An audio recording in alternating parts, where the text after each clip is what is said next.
Welcome to the Ho-Ho Show. Rated the #1 most listened to podcast on Pluto. So join us now as we discuss news, politics, current events, and so much more. So clear the airways and strap in as we defend the Constitution, because freedom matters.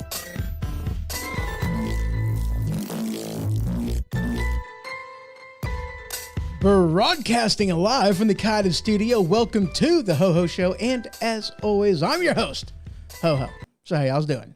I hope you're doing good. I really do. So we got some things to talk about today, and of course, we are going to be talking about the third round of indictments to President Donald J. Trump. We'll be talking about that on the last segment. But before I get into that, a little bit of programming crap and whatnot that I'm going to, cover right quick. I went on a Restream last week. Was it last week or the week before last? I don't remember. Went on a Restream and I was checking things out over there, and I come to find out that there's a new platform that you can stream to, Kick. So I'm over there now. They do politics and whatnot over there. Alex Jones Infowars is over there. So, maybe I'll be able to do this without, getting banned, canceled, kicked off, booted off, whatever. So I mean, that would be cool, because this episode, I can almost guarantee you, is going to be removed over there in YouTube. But don't worry, I will have it. I'll post it later on over in Rumble. You'll be able to check that out over there. And of course, there's, still YouTube and Facebook and Twitter that'll go to. They've never canceled me on Twitter so far. That's actually kind of surprising, so there is that. And we are going to go ahead and get into things, because y'all know how I like to start the program. I like to start off with a little bit of satire. I like to do a little bit of ha, because that kind of stuff is fun for me. So this headline from the Babylon Bee, which isn't my only source of satire news, but I kind of go back to them quite often because, it's funny.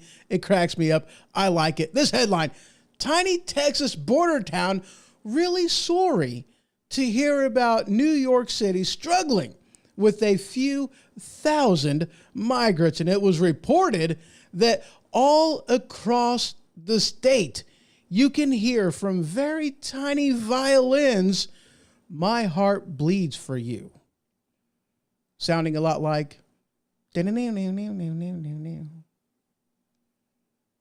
find that funny. Sorry. I think that's hilarious.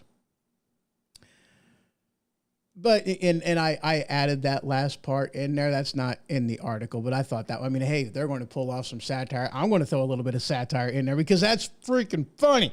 One of the reasons why I like the Babylon Bee, because it's not just satire, it's satire with a purpose. Yes, it is. It's satire with a purpose because, you know, this is the thing that I find a little on the hypocritical, frustrating side of things, if you want to say that, because, you know, of course, people in these border towns, Greg Abbott, the mayors down there, I think even some, you know, in Arizona, people are starting to get fed up with this crap. You know, there really are. We have a border down at the crisis. Flip that. We have a crisis down at the border. You can't deny it. We have. We have a crisis down there. And now, you know, you got people like Ron DeSantis, Greg Abbott, some other mayors are putting illegals on a bus and sending them to sanctuary cities. And these sanctuary cities and sanctuary states are like, holy crap, man, we're not prepared for this. Send them back. You know, Ron DeSantis is being sued because he put people on the bus and sent them up to Martha's Vineyard and other places. And it's like, wait a second. What about the bus that they got put on from the border and got shipped over to Florida? What about that busload of people? Why aren't you prosecuting them? Why are you only wanting to sue Ron DeSantis for sending them to a place where it's supposed to be a sanctuary city? Because isn't Martha's Vineyard supposed to be a sanctuary city? And that's what they say, right? You know, but no, they didn't even last 24 hours over there. So yeah, we have a problem at the border. Enough fentanyl has crossed the border to kill every citizen, man, woman, child a few times over. We have child sex trafficking. We have women raped and sex trafficking and all kinds of stuff going on. We got, you know, criminals crossing the border, guns crossing the border. We have 87,000 children that have just poof missing from the border. We don't know where they are. And this isn't a problem? I mean, it absolutely is, you know, because, you know, we haven't even gone as far as to verify that some of the people that are coming across the border with these children are actually related to them. And by the time we find it out, we've already sent them on their merry way. And then we find out, oh crap, well, that wasn't actually their parents. Where are they at? We don't know because, they lied about where they were going and what they were doing. This is a problem. Do they talk about it? No. Instead, what you hear is the left on one side of their gluteus maximus going, you know, we are cutting the budget. We are pulling back Border Patrol from the border and moving them farther inland. We are lowering the amount of agents. We are lowering the amount of resources that they have. And then they're going, hey, you know, there's less contact that we're having with illegals, so obviously the problem's getting better, right? No. You can't have it both ways. You can't, you know, lower the amount of people and pull them away from the border and then say things are better because we have less people that we're talking to now. Are you understanding what I'm saying here? Are you picking up what I'm throwing down? Because that's the kind of stuff that they're saying. That's the kind of stuff, you know, they expect you to believe both things. It's ridiculous. Mainstream media doesn't want to talk about it because they don't want the Biden, you know, they don't want the president to look bad because he's a Democrat. They don't want him to look bad. We can't have that. Oh, okay. You know, I mean, that's like saying that, you know, through every major city that, you know, crime isn't a problem because, you know, we're not sending criminals to jail. Well, of course you're not sending them to jail. You're doing good to send them to the cop shop and get them fingerprinted. Of course, you know, we're not prosecuting criminals. It's not saying that crime isn't being committed. if somebody robs a store and a Democrat is in the DA, then is a crime really had been committed? You know, it's almost like, you know, if a tree falls in the forest and it lands on a mine, does anybody care? I mean, it's kind of the same thing, right? But that's what we have. That's what's going on. Moving on. And of course, you also can head on over to thehohoshow.com. Just click on that newsfeed tab and you can find every article that I will be using in the show right there. The only bad thing about it is you do got to create an account and log in. I apologize. That's just how they do it. But you know what? I still, even beside that, I like what they do and how they do it. So this article from the Washington Examiner. The Washington Examiner. The Washington Examiner presents, actually, and I love the thing that's on the top of this page, Restoring America, with a headline like this. I don't think so. Kamala Harris's dishonest attack on Florida's history curriculum. Now, of course, we're talking about, you know, the whole slavery was beneficial to the slaves, because that's what we're talking about here. Okay. And this is very reminiscent of the Don't Say Gay bill that Florida had not that long ago. And of course, just as easily as the Don't Say Gay bill, you can say that was also the Don't Say Straight bill, because, I mean, let's face it, that's what it amounted to. Because it didn't have anything to do with don't say anything. It was an acknowledgement that there are certain age-appropriate material and things that we just probably shouldn't talk about to children in 4th grade and under. You know, that we really maybe not should open children up to this, you know, age-appropriate stuff. Porn should not be taught to 4th graders and under. I don't understand the problem with this. I mean, I really don't. You know, but back in my day, I know I'm an old fart, whatever. I take it, I accept it, I own it. Back in my day, teachers understood that their role wasn't to indoctrinate, it was to educate. That was the role of a teacher. You know, where does a teacher's sexual preference and their personal lives fit in math class? I have no freaking idea. You know, 2 + 2 equals I'm a man living with a man and I'm gay. No, that's not what that equals. 2 + 2 equals 4. You know, I checked the calculator. The calculator said 2 + 2 equals 4. It's not that freaking hard to understand. That's what it equals. Why this stuff all of a sudden belongs in the classroom to be taught to children, I have no idea. But the same type of thing is what they're talking about with this. Kamala Harris's dishonest attack on Florida's history curriculum. Now, we talked about this a couple weeks ago a little bit. We touched base on it. You know, we threw it out there. And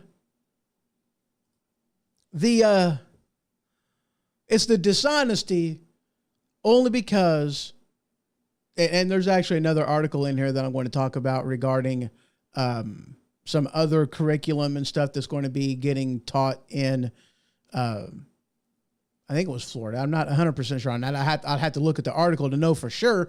But, you know, it's like, oh, gee, golly, the left believe that they are the only arbiters of truth.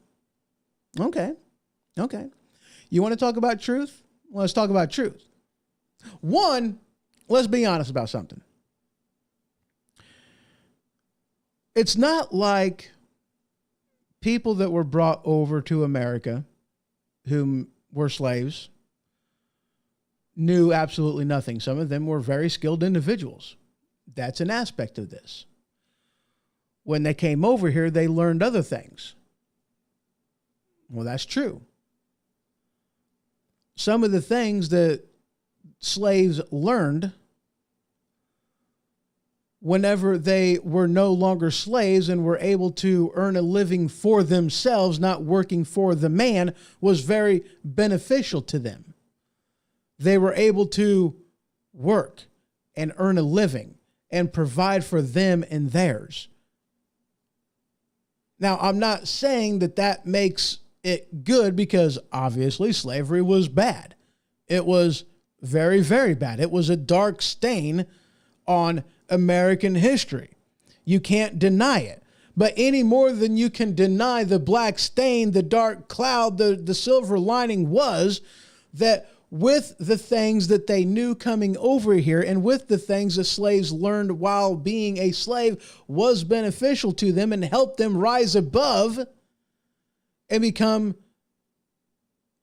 I don't want to say working members of society or productive members of society, because that's not what it amounted to. That's not really what they were wanting. It allowed them to earn for themselves and be free.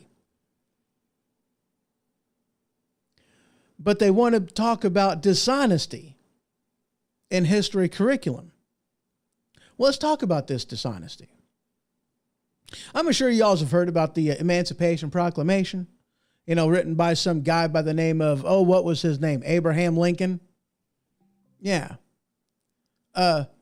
He was a Republican.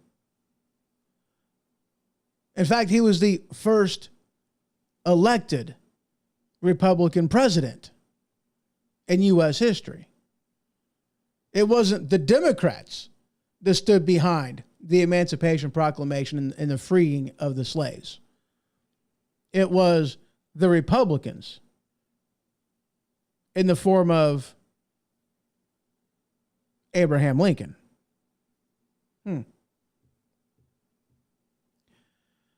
The Democrats was the party of the KKK.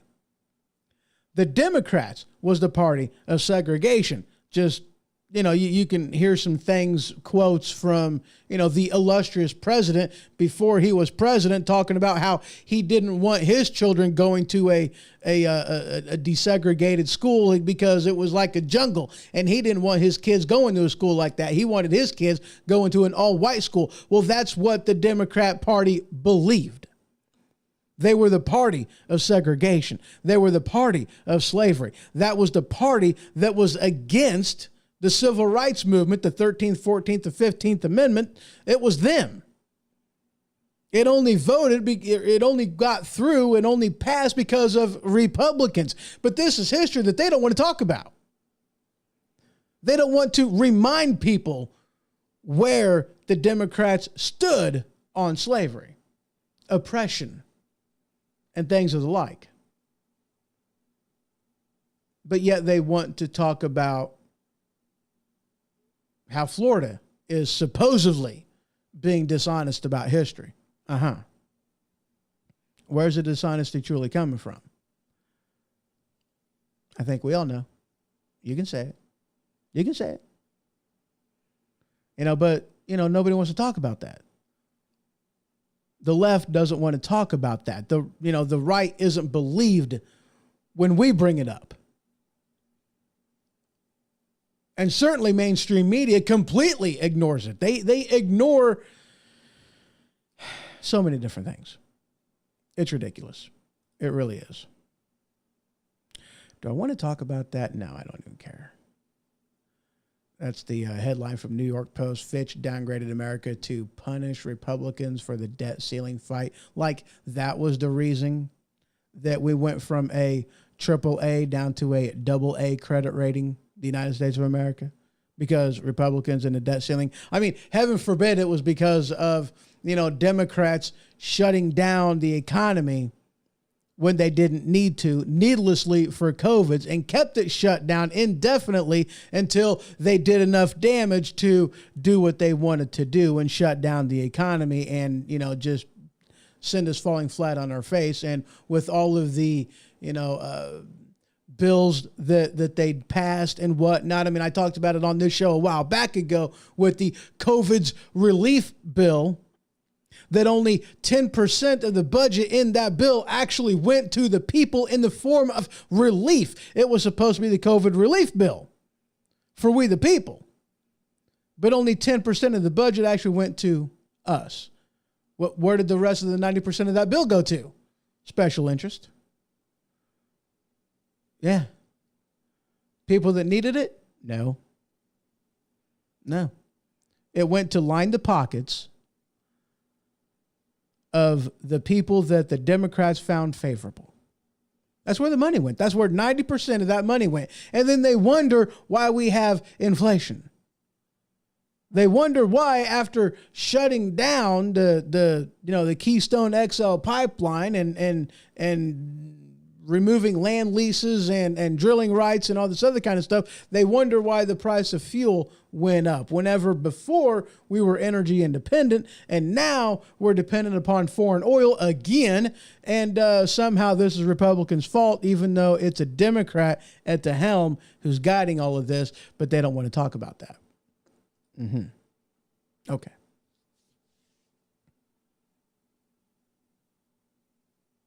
Now, this is something that we're moving on again. This is something that is going on through the news too. I'm kind of crossing streams here. If you get that reference, put that down in the comments. That would be hilarious. Crossing streams, you don't want to do that. It's very, very bad. You definitely don't want to do that in the guy's bathroom. That's exceptionally bad. But this headline from the Messenger Politics, former National Security Advisor John Bolton, second Trump turn would almost certainly lead to NATO withdrawal. I'm going to ask you a question. What's so wrong with that?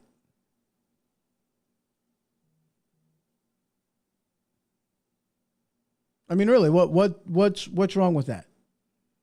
Because think about it, guys. Think about it. How many nations are in NATO? How many nations? Do y'all know? I don't remember. Let me look this up right quick. Let me go ahead and get off that, because y'all don't need to see my searching on this. How many nations are part of NATO? There we go. Why can't it just give me a flipping number?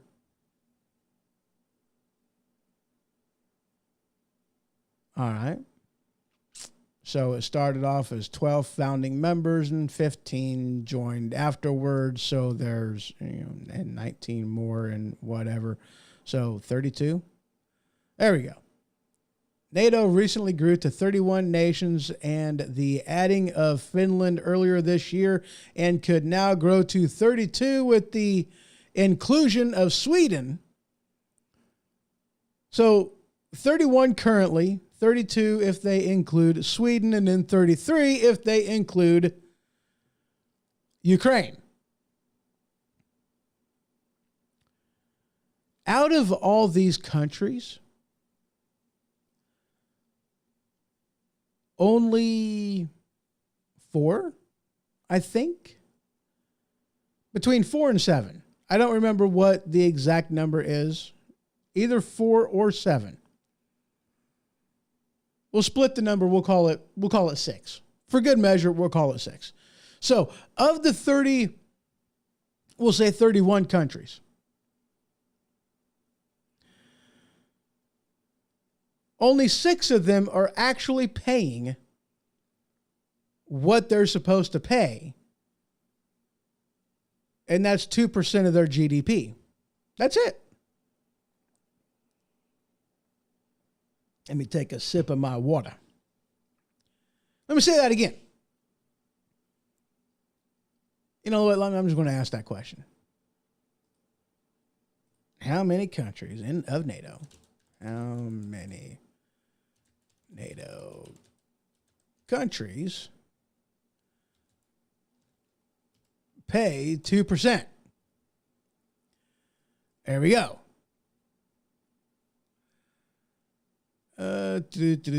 Why they can't give me a flipping number? I have absolutely only 7. Okay, so 7.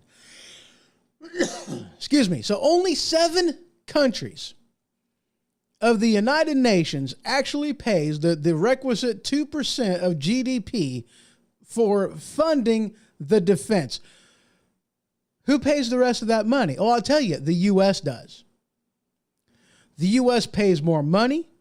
We supply more troops. We supply more armaments. We supply more weapons, more guns, more whatever they need, more boats, more ships, more seamen, more everything. We provide the majority of this stuff. And yet, they expect us to just bend over and there you go, and just bow down to whatever they want us to do. Wait a second. We're the ones funding this thing. Why should we be subject to any of you people? What would be so bad if we stepped away from NATO? I mean, really, things aren't going to change other than they're going to have to fend for themselves, which, everybody wanted to laugh at President Trump whenever he told the European nations, y'all might want to cease and desist with purchasing fuel from Germany because it's going to turn bad, with purchasing fuel from Russia because it's going to turn bad. Maybe y'all shouldn't be doing this. Instead, buy it from us. Now, maybe in retrospect, it's a good idea that they wasn't because, Biden shut down production anyway. But fact of the matter remains, would Ukraine be in the shape that they are in? Would Putin had attacked if A, we didn't have a weak, worthless president sitting at the helm that he knew wouldn't do anything, and two, if we were actually energy independent, providing oil and energy to the European nations to where they wouldn't be buying Russian oil, funding this war. I mean, it's pretty easy to speculate 2 + 2 =, It's amazing how the math adds up. So again, I say, what would be so bad if we left NATO? What's in it for us? We provide the armaments, the majority of them. We provide the majority of the troops. We provide the majority of the money, but yet the leadership is provided. The majority of the leadership is from nations that, don't pull their own weight.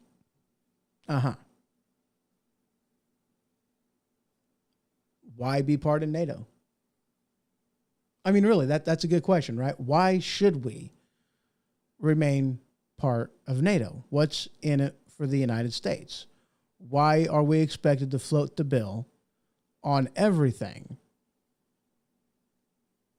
I don't know. But here we are. So yeah, I think we should absolutely. Either that or I'm going to take it a different way. Okay. I can't say as if it was me making the decision. If I was sitting in the White House in the Oval Office in a nice wooden chair, I can't say 100% for certain that I would, that I would pull out of NATO. But I tell you this, I'm not paying for everything anymore. I'm dropping my payments down to 2%, period. If that's all I've got to do, then that's all I'm going to do. I'm not floating the bill, and I'm not making up the difference for all these other countries that don't want to pull their weight. I'm backing out on my support. Why should I be doing it? If they're not going to pull their own weight, if they're not going to do the requisite of what they're supposed to do, why should I fill in the gap? I'm not going to do it. And if they don't step it up, then I'd be pulling out. I mean, that's probably what I would do. I wouldn't pull out outright, but they're going to know pretty quickly that they're not going to be taking advantage of the United States anymore. Not going to do that. Homie plays a lot of games. Homie don't play that one. Just saying. Just throwing that in there. Moving on.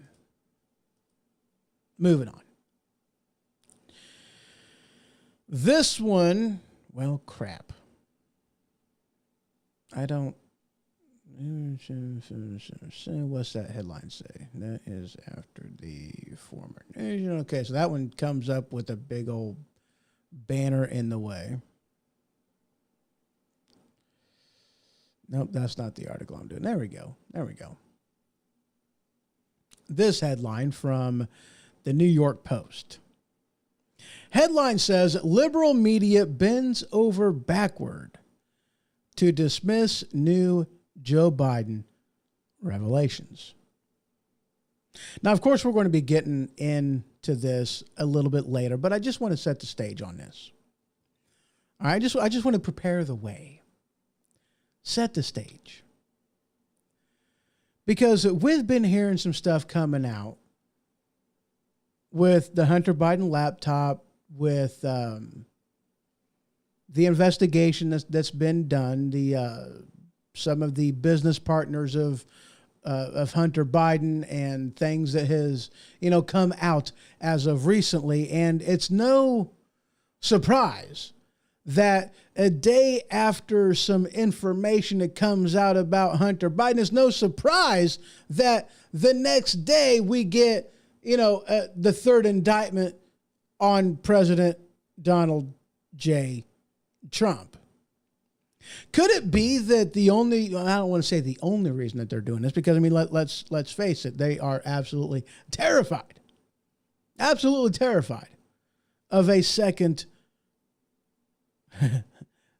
term of Trump. They are absolutely terrified because they know what he's going to do. They know that he is going to do everything that he is able to do. Let me tell you a little something. Okay. We have 3 separate but equal branches of government, each with a purpose, not just in whom they represent, but what they represent, what they are supposed to defend in a way. They have a particular job to do. Okay? They have a job to do. You have the legislative branch, whose job is to legislate. That means they write laws. Okay?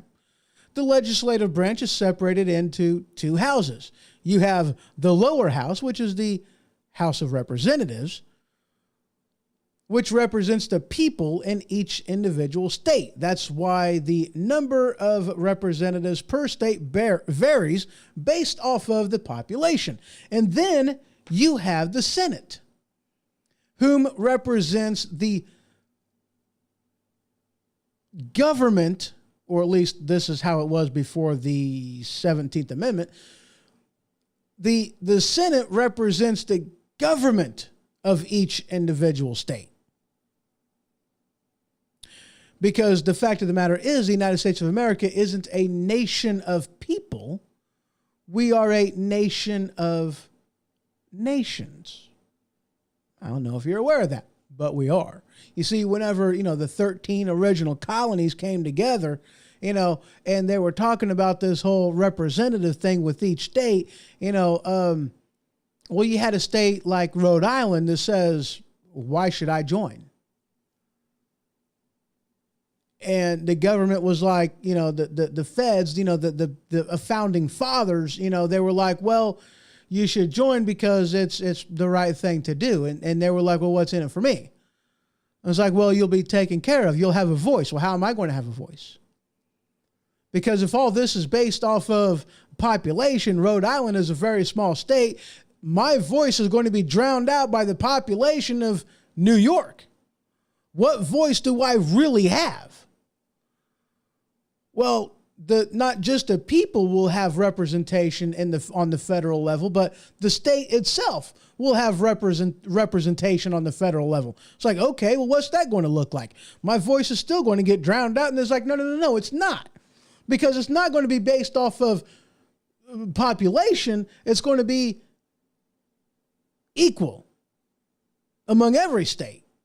No matter how big or small the state is, each individual state will have the same representation. They will be equal. Therefore, every single state gets 2 representatives. That's why there are 2 senators per state. Not one state drowns out the voice of any other. Each individual state is equal, no matter the size, no matter the population. They still have an equal voice. That is also why we have an electoral college that selects the president, not selected via popular vote. Technically speaking, we used to have a double electoral college system because that's basically how the senators were chosen, electoral college. The legislation of the state was voted on by the people. The legislation chose the senators. And they could recall them at any time they wanted to. If they failed to do what they were supposed to do, i.e. represent the state, then they were recalled. They were sent back home. It wasn't a class of people that was able to get away with anything they wanted to because the people that voted them into power didn't know anything, didn't pay any attention, and who cares what they said? They just voted them back in the office anyway. It doesn't matter. No. The legislative people took care of the legislation, and they knew to pay attention. You didn't have to worry about crap. Everything just shut down. That was, well, not shut down, but yeah, that was hilarious. Let me pull some things back up. There we go. You didn't have to worry about a senator going against the state because they knew that if they failed to do that, then they would be recalled, they would be sent home, and they didn't have to worry about things like lobbyists. Why would you invest a lot of money in a senator if there's a changing of the guard in the state, the senator is going to be recalled, and, well, now I just threw that money away.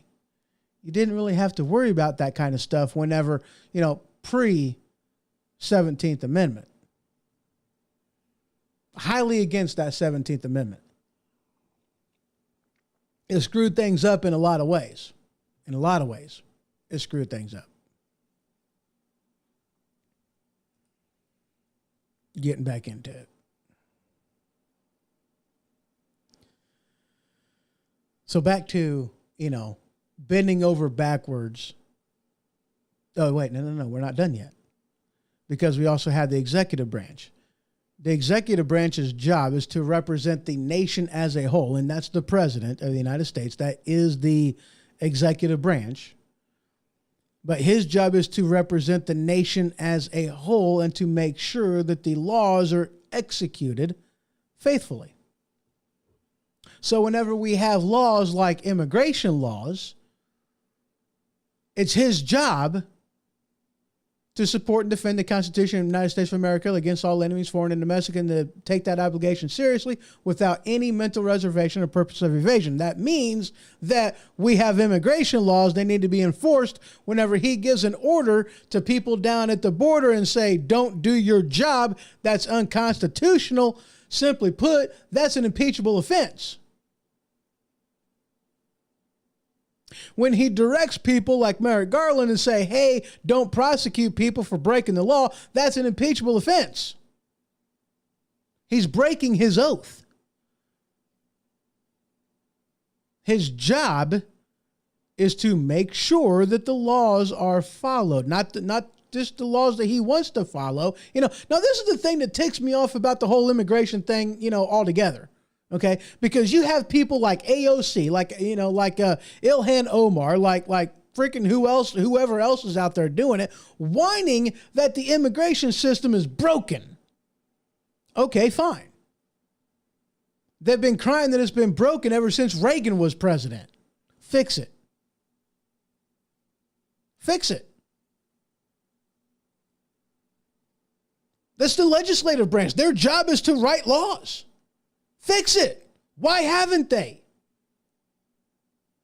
Since the 1980s, 40 years, freaking people, come on.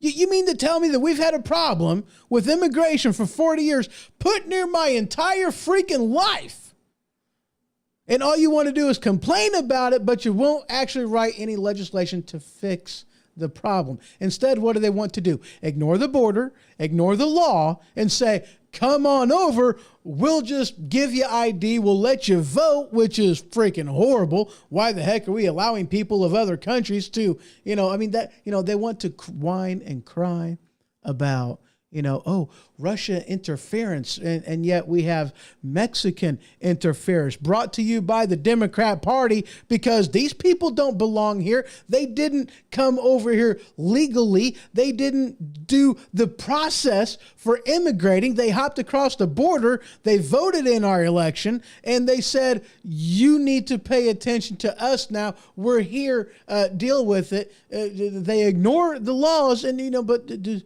invasion. Okay, yeah.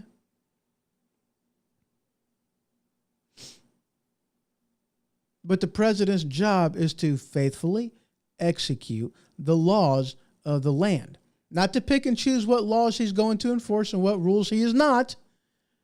His job is to faithfully execute the laws. Period. And then you have the judicial branch, the Supreme Court. What is their job? It's kind of twofold.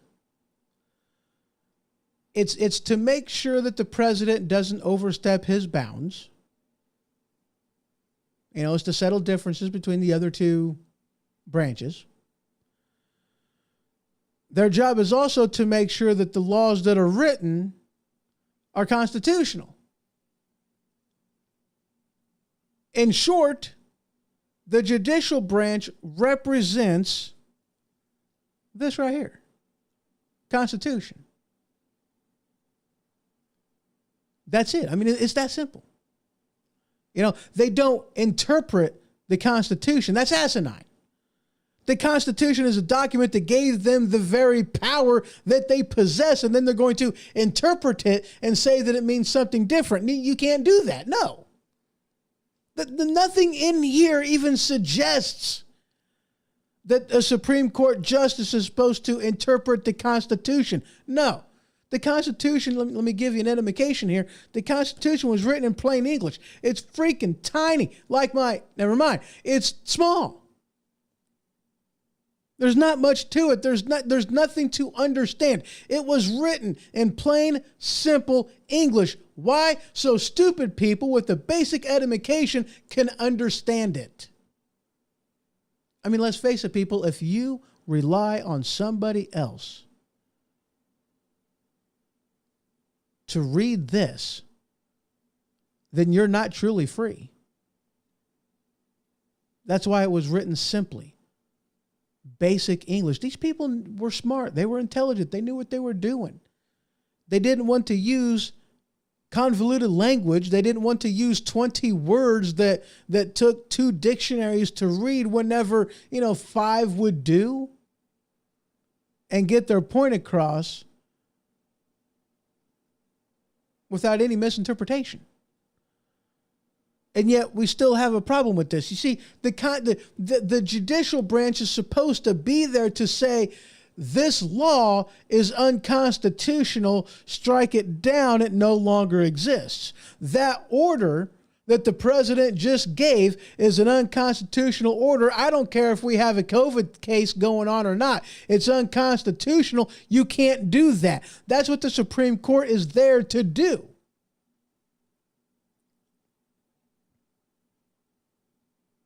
I mean, what is so hard about a well-regulated militia being necessary to the security of a free state? The right of the people to keep and bear arms shall not be infringed. What is so hard to understand about that? I really would like to know, because I'm baffled.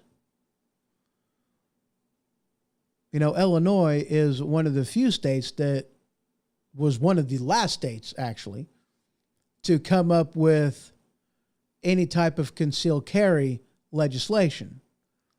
The Supreme Court says, do your job, or it will be constitutional carry. What?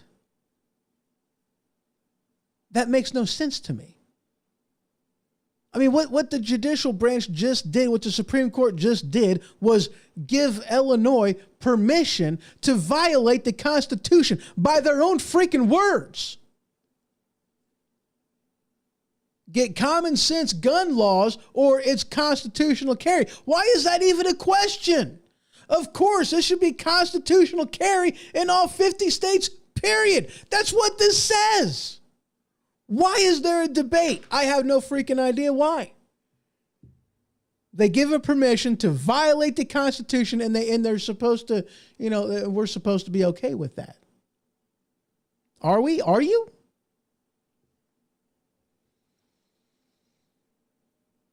So the legislative branch has a job. The executive branch has a job. The judicial branch has a job. You know what the job of the Supreme Court, the job of the executive branch is? Not to write laws. What does the executive branch do better than the legislative branch? Write laws.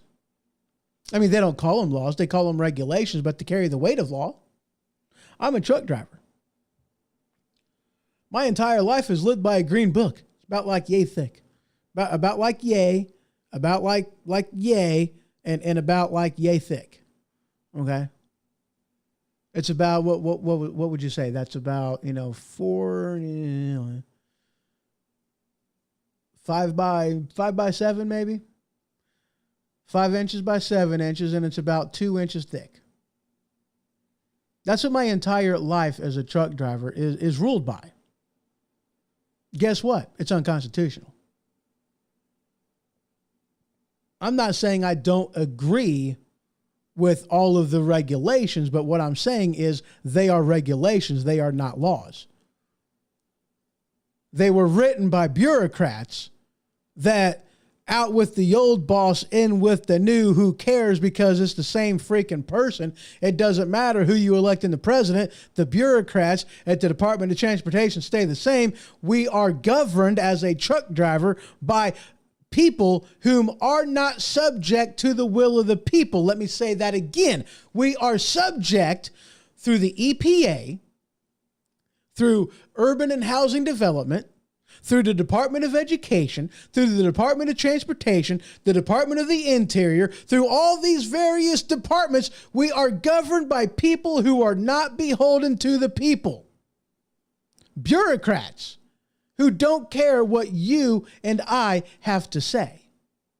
So what if we elect another president? Is it really going to change? Not really, because there are safeguards that has been put in place that limits the authority of the executive office to make changes to these bureaucrats, which is Bravo Sierra.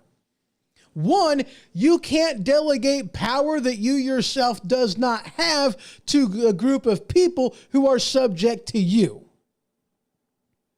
So in other words, if you don't have the power to legislate, you cannot give the power to legislate to a department that is under you. We're going to form a department here, and it's going to be called the Department of Education. And their job is going to be to write regulations that carries the weight of law. Wait a second, you're the executive branch. Yes, I am. You don't have the power to legislate. I know that, but we're going to do it anyway. And Congress said, that's fine. We have the power of the purse. If we don't like something you do, we're just going to defund you. Not like that ever happens, but that's what they claim they'll do. It doesn't happen, but that's what they say is the safeguard for reining in the power of the executive branch. How well has that worked out for us? Not very. They have a job to do. They ain't doing it.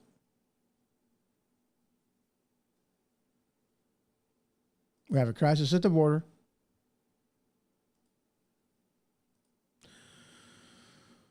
We got all kinds of crises going on. All right, last point, and then we are heading on to the next segment. Taking a break. Now, we talked about this a little bit whenever I was going into and talking about the Don't Say Gay bill, which is really a Don't Say Straight bill. It's literally the Parents' Rights Act. But this one, I saved this for last in this segment, right before we take a break, so that this way we all can cool down, because this is going to be a headline that, if you're anything like me, this is going to infuriate you. So let's do a little woosah. Let's do a little bit of that. This headline is from, where is it from? The Daily Caller. Liberal professor says kids should be exposed to adult genitalia to prepare for trans people in their bathroom.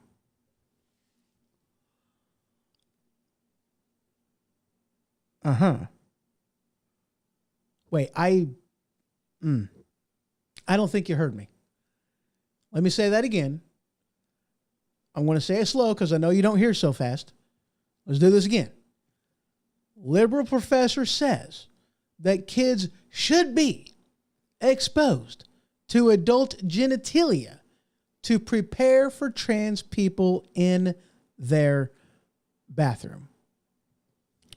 I remember when the left told us that we were crazy, that conservatives were insane, that we were transphobic, we were gay-phobic, we were homophobic, we had all these issues against this, that none of this stuff that we were, crying wolf about, that none of this, was right, and we're going to have all these problems. And they said, no, we're not going to have all these problems. What have we been having? All these problems that the right, that mainly conservatives, libertarians somewhat, and little Republicans, has been saying that we were going to have was issues.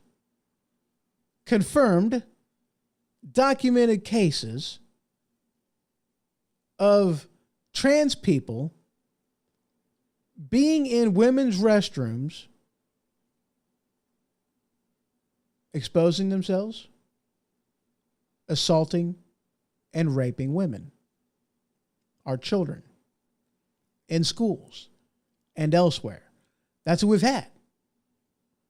And because these trans people are, protected class citizens now, we can't really say anything about that. We can't call them out. We can't prosecute them because, that would be discrimination. No, it's so bad that in one case, it happened at a school. The school did everything they possibly could do to keep it a secret. They didn't expel the student from the school. They transferred him to another school where, guess what? That student did it again. Assaulted, attacked, and raped another girl in school.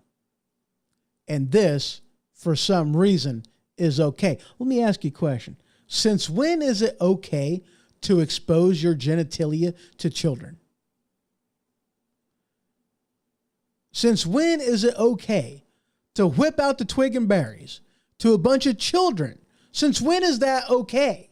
Last time I checked, there were laws that you can't do that. Last time I checked, it was a big no-no. Since when was this acceptable and okay behavior? Since when was this?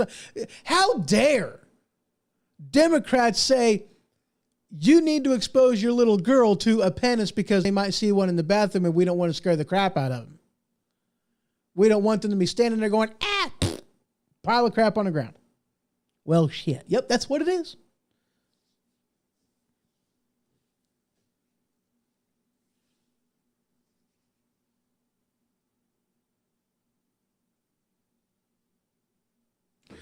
The right, the political right, that is. You know what? No, the right, as in the correct place to be in this argument, is obviously in favor of our children.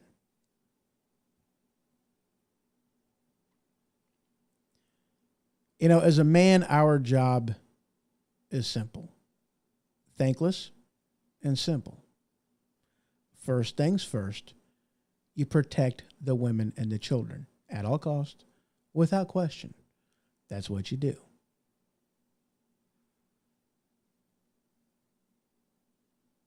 That's what we need to be doing. Since when is it okay to allow this behavior in schools? Since when is it okay? the feminist rights movement actually meant something in this nation. Now, granted, whenever it first started to go through, women of the day didn't want anything to do with it because the guy said, no, with great power comes great responsibility. You know, I believe that came from Stan Lee. Yeah, with great power comes great responsibility. You want the power of the sun in the palm of your hand. Well, guess what? You're now responsible for some things too. That means when something happened and our, young men are sent off to war, then our young ladies will be sent off to war too. And the young women said, let's not. Let's not do that. I want to have my cake and I want to eat it too. I want to have the power in the palm of my hand, but I don't want to be responsible when the fecal matter hit the rotary isolator. I don't want to be anywhere in the spray pattern of that crap. And the first time, I mean, look it up. True story. I ain't lying to you. I ain't speaking hyperbolic, nothing. No. That's what happened. With great power comes great responsibility. The guy said, if you want the power of the sun in the palm of your hand, then you are going to be responsible for this thing too. You can't have one without the other. You're not going to be free from the consequences of your actions. Women said, I don't want to be responsible for it. I want to be the princess. Daddy told me my entire life I was a princess. Princesses don't go fighting in wars. Princess eats an apple, goes to sleep, waits for the prince. Whenever they have 7 dwarfs protecting him, that's what they do. They swim in the sea singing songs about the fork. They don't go off to war. That's not what the women and children do.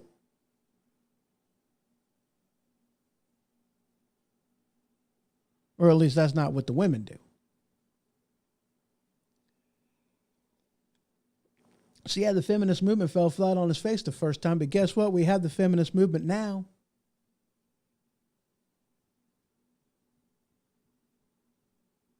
I won't get into that aspect of it. But my point remains. Protect the children. Since when is this okay? The right answer to that is it's never been okay. It's not okay. Period. End of story. No more discussion. This type of crap has to stop. We're not on the slippery slope. I mean, think about it. Do you really think we're on the slippery slope? We gave them an inch, they took 10 miles.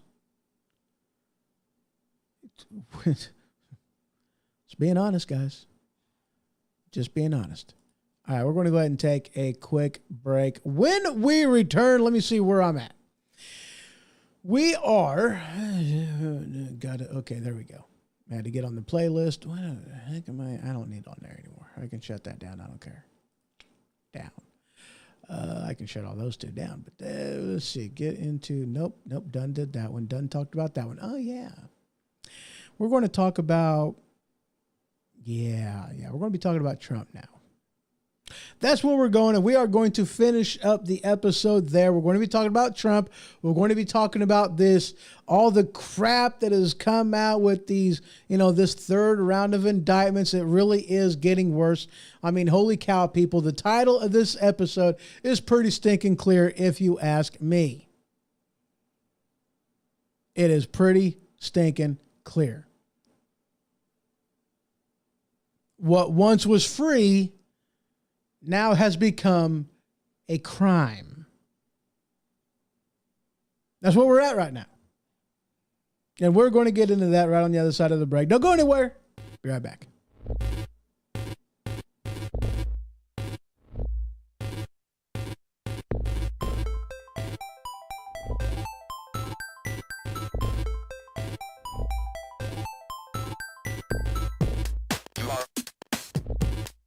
You are correct. You are correct.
Do you love your occasional Mexican dish or your musical fruit? Are you tired of walking by family members and crop dusting them?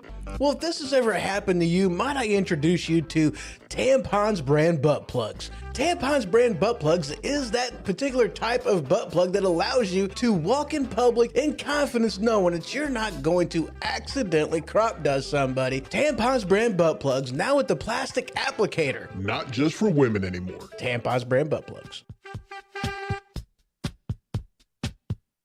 All right, and crap. Says about her election that she There we go. And we're back. How y'all's doing? Hope you're doing good. Boy, howdy. I hate it whenever I do that. Press a button. Next thing you know, somebody starts talking. I hate them vidges that do that. Oh, well.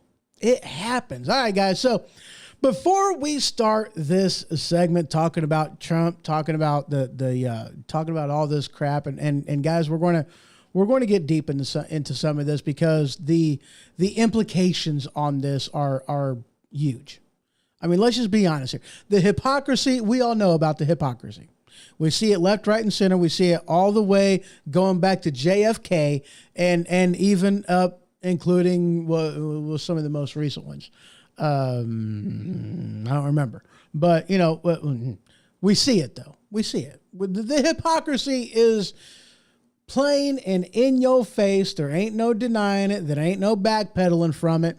And it is what it is. All right. But before we get into all that,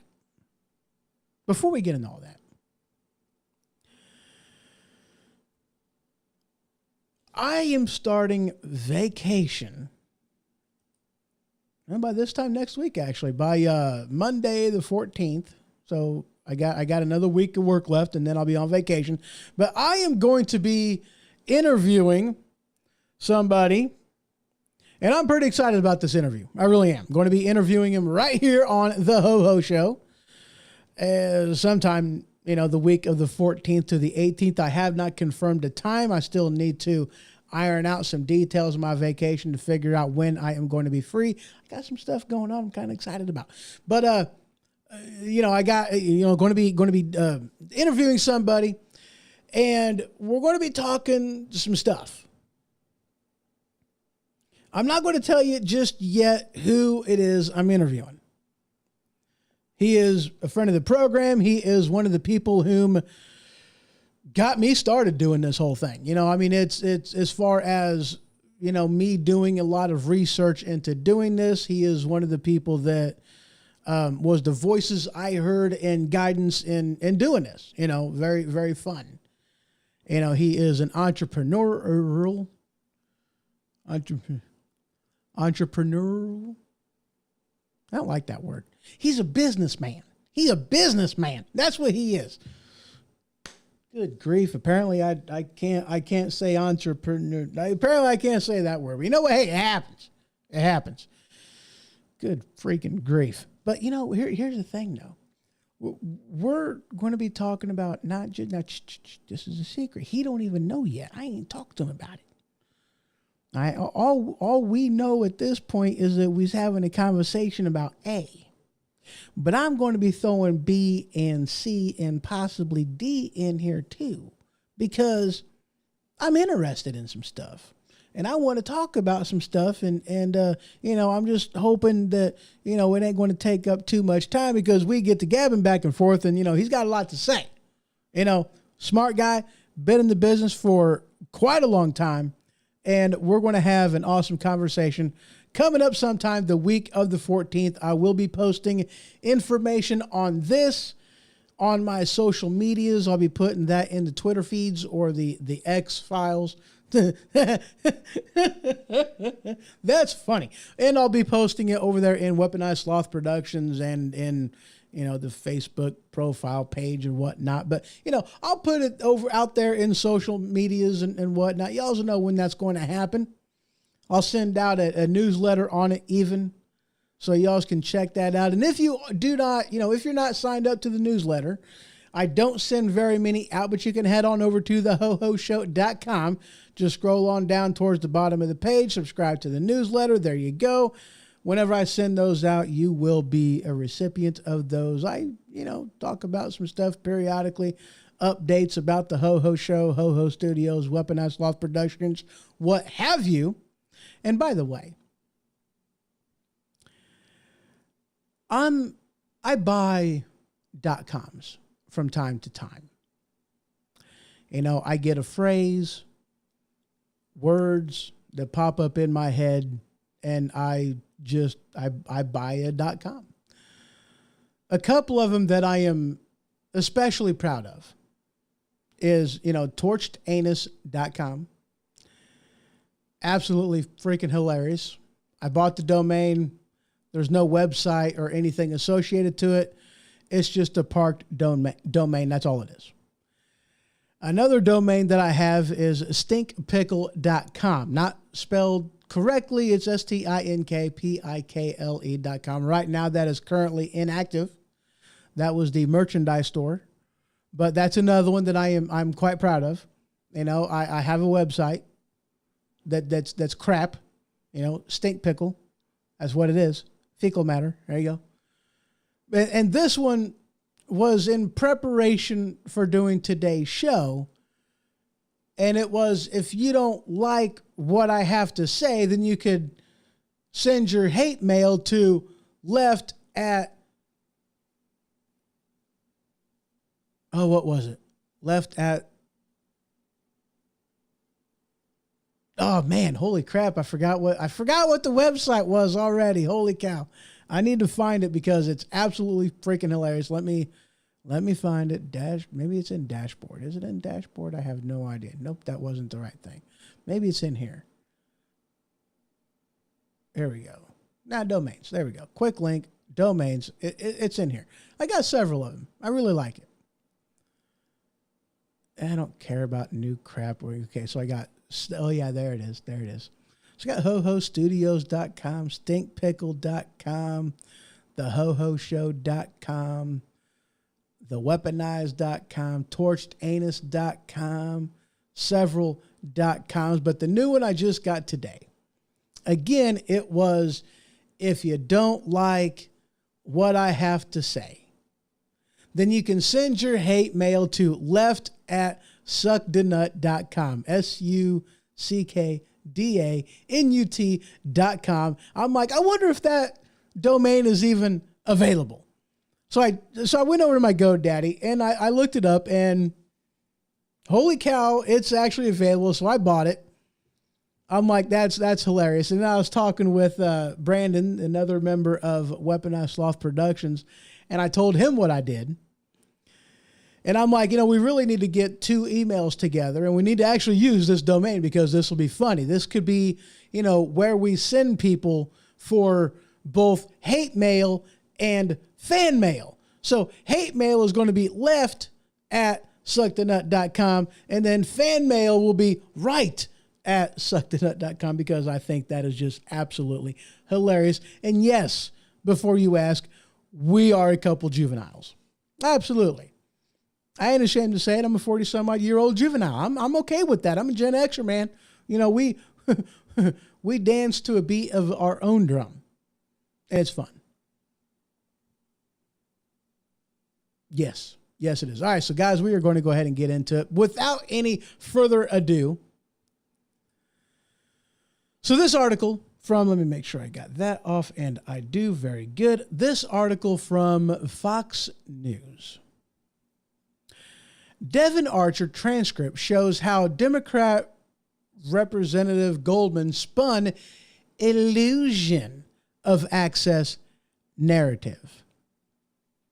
I read this and I was like, what do you mean illusion of access narrative? This doesn't make any sense to me. It's either access or it's not access. What the heck's he talking about? Now, this was something that, I found interesting.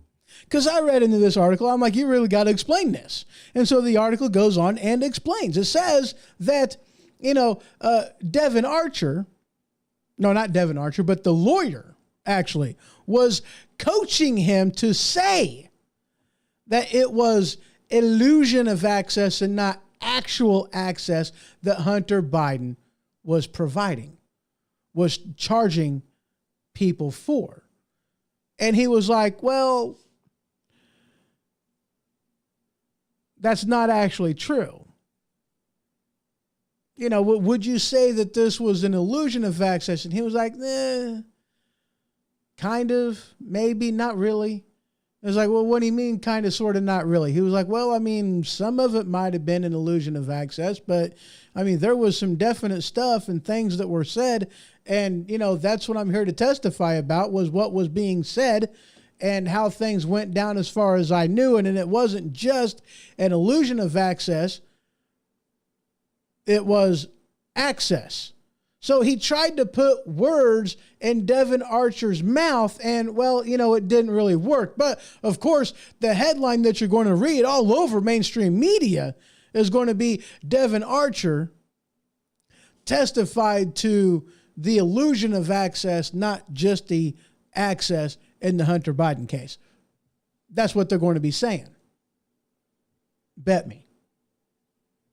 I'd bet money on it. That's exactly what they're going to be talking about. What do you think, Mr. Trump? Do you think that's what they're going to be saying? He says, absolutely. And, you know, for those of you that are listening over there in the, you know, Spreaker land and in the, you know, other lands out there.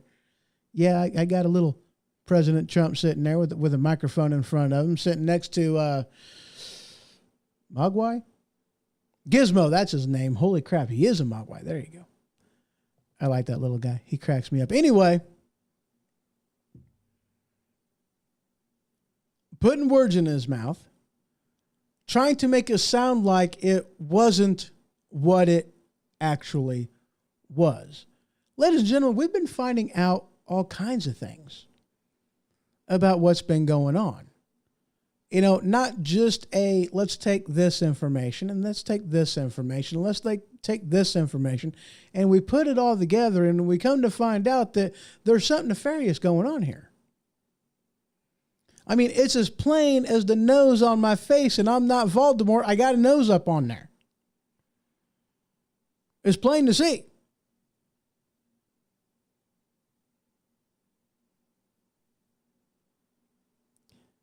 Joe Biden has been selling the vice presidency. He's been selling the office, and he is using Hunter Biden to make the sale. You be the salesman, I'll be the closer. And that's what's been going on. You know, we found out not that long ago that Burisma didn't want Hunter Biden. They didn't want to talk with Hunter Biden. They didn't want to deal with Hunter Biden. Why? Because Hunter Biden, by their account, was a worthless waste of space. He was nothing. Why did they have to go through Hunter Biden? Because they needed Joe Biden. That's what they needed. You see, Burisma was just inches away from losing the entire business and going bankrupt. Inches away from this whole thing collapsing. They had a problem. And that problem was this investigator that was investigating Burisma. That was their issue. There's some other stuff that just kind of solidifies and thickens things up a little bit, but these are details that hits home enough that you should be able to put two and two together on this. It gets more complicated. I'm simplifying it a little bit. They needed help. So Joe went to Ukraine with $1 billion. $1 billion. And he said, hey, look, if you want this monies, you're going to fire the prosecutor that's investigating Burisma. I'll be leaving in 6 hours. If you don't have him fired by then I'm going to take my money and I'm going to go. You don't believe me? Call Barack. He'll tell you. I got the full support and weight of the White House behind me. What do you got? You want this money? You'll do what I tell you to do. And then he brags on TV, live television, and the son of a bitch did it. You want to talk about a quid pro quo? There you go. Did Joe Biden get investigated? Did he get impeached, about that one? No. We'll talk more about that later But after that happened, after Ukraine fired the prosecutor investigating Burisma, and Burisma was saved by the hands of Joe Biden through Hunter Biden, they even complained about having to do this, but they paid $5 million to Hunter Biden and they paid $5 million to Joe Biden. That's what they did. These emails are on Hunter Biden's laptop. 2 plus 2 is 4. 4 plus 4 is 8. It's simple, basic math. This is nothing that's hard to understand, but yet the mainstream media, MSNBC, CNN, CBS, all of these people are running and hiding about all of this information. They're not doing their job in informing the American people of what's going on so they can make an educated decision on anything going on in government. Because people, let me tell you, we are the arbiters of government, not them. They are not our leaders. They are our representatives, our servants. They work for us, not the other way around. This isn't serfs. We're the king of our own castle. And yet they want to treat us like we belong in the ditches and the sewers and the pits. They treat us like we don't know nothing. We is nothing. We don't deserve nothing. We just need to shut up and do what we're told. That's how they treat us. They're mad that this information has come to light. They're mad at Trump. How dare you? How dare you threaten what we have made? Trump's a nobody. And he went in there and he rocked the boat. And they got mad at him. That's why since before day one that it's been impeached. That's what's going on. He threatened to take away their toys. What happened to the last person that threatened to take away their toys? The last couple people that threatened to take away their toys. What happened? Just so you know, as a reminder, this video will be taken down. I will get a strike. It will be removed. Why? Because I am daring to speak some truth.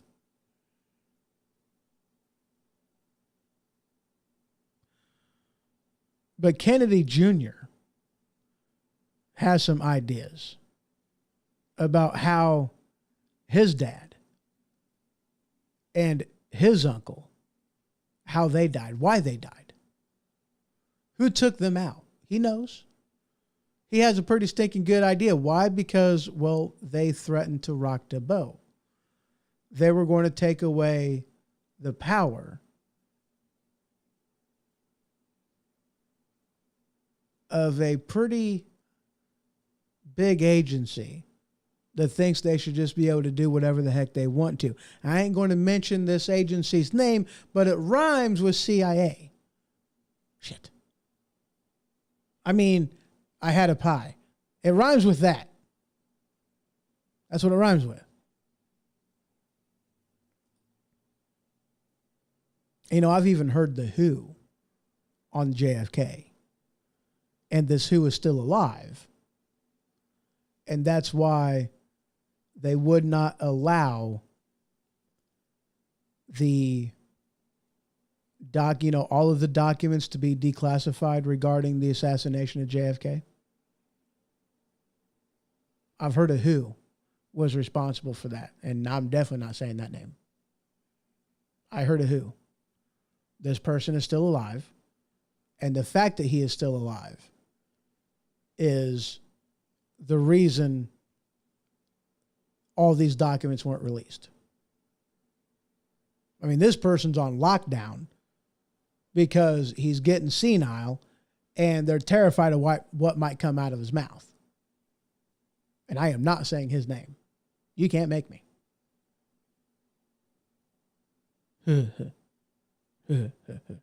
Moving on. This headline from the Rolling Stone. Trump wants January 6th trial in unbiased West Virginia, where he won by 40 points.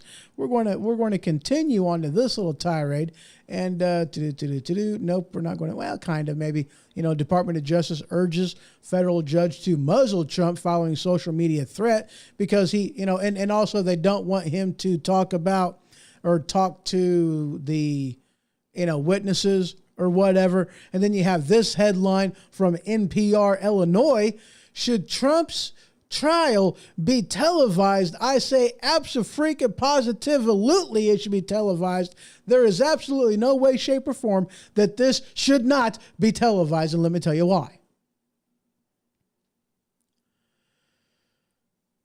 I don't remember everything that is in the indictments on here. But let's just say they are criminalizing things that is not criminal. That's what they're doing. Okay? They're criminalizing things that ought not be criminal. And it's worse than that, okay? They're criminalizing things that not only shouldn't, that isn't criminal, they're criminalizing things that the Democrat Party has done in the past. Like saying that the election was fraudulent and that I really won this thing. Do you remember back in 2016, Hillary Clinton? She said the election was stolen from her. Do you remember back in 2020? I don't remember the governor now or whatever race she was in. It was out. I don't remember. But she said that the race was stolen from her, defrauding the American people. Did they get prosecuted for this? Did they get indicted for this? No. Why? Because they're Democrats. It's okay for a Democrat to question the election. It is not okay, apparently, for a Republican to question the election. They're going after President Trump because he dared to go, there's some irregularities here that maybe we should talk about. That's clear evidence of fraud. And they say, no, there is no evidence of fraud, when the fact of the matter is there is clear evidence of fraud. They just didn't want to investigate it. The Supreme Court said, I ain't touching that with a 10-foot pole. Not my job, even though it specifically is legitimately their job. To take care of disputes amongst the states, that is the Supreme Court's job. And they said, I ain't having nothing to do with that. Here's an article that I put together back in November of 2023. I'm sorry, back in November of 2020. Okay. And in this article, it's a PDF. Things that were put together by a gentleman by the name of Jason Miller. His contact information is in this article. But it is key points, re-questionable election results in 5 different states. Things that were done illegally, as in unconstitutional, as in fraudulent, that was done during the 2020 election. No, wait, I'm sorry. I put this out March 27th of 2022. Okay. That's when I put this out.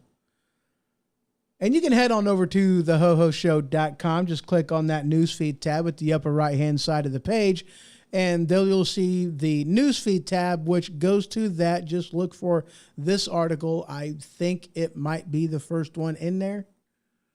I'm not 100% sure on that one. Let me look. Oh, well, no wonder why. Okay. No, it is not the first one. It's down a little bit, but nope, that's not it. Where is it? There it is, right there. Just match it with the banner on top of it. Look for that picture. That's the picture that I use on this one. Anyway, getting back into it. There's 5 states in here where it talks about things that should not have been allowed to proceed that were allowed to proceed. Why do I say they shouldn't have been allowed to proceed? Well, because it was unconstitutional. I've heard other people say that this was legalized theft, that it was legalized cheating. They legally cheated. And of which case I question that. I really do. I question that because if this, the United States Constitution, is the supreme law of the land, which it is, then any law that contradicts this is an illegal law. If it is an illegal law, then the law itself is illegal. So if you are doing something as per an illegal law, that doesn't make it legalized theft or legalized anything. That just simply makes it illegal. There's no need to do a word dance. We're not doing double negatives and I got to figure out, how much wood would a woodchuck chuck if a woodchuck could chuck wood. I ain't got to do any of that crap. It's pretty easy. If this thing right here says that the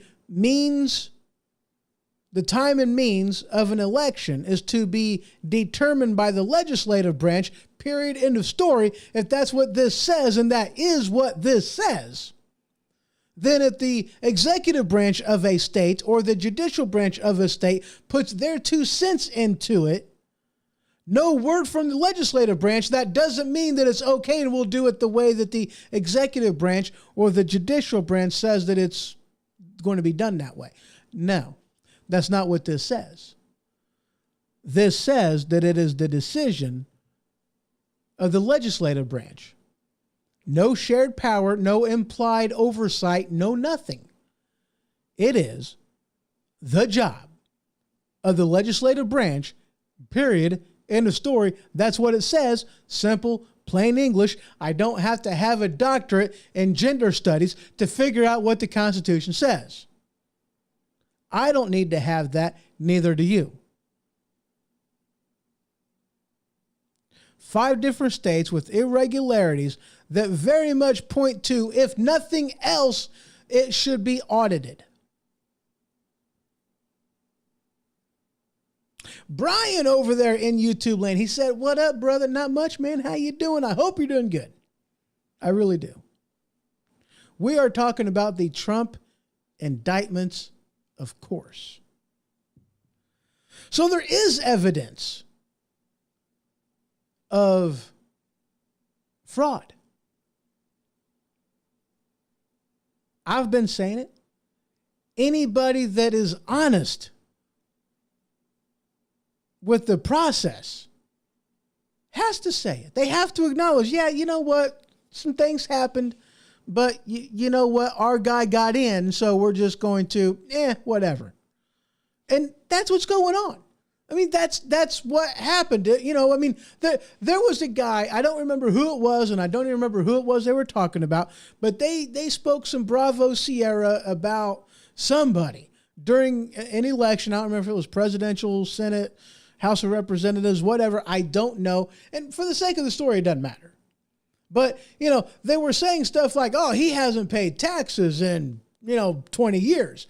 I don't know the number. I'm making it up. It's an arbitrary number. It doesn't matter. The point is, he said he hasn't paid taxes in quite some time.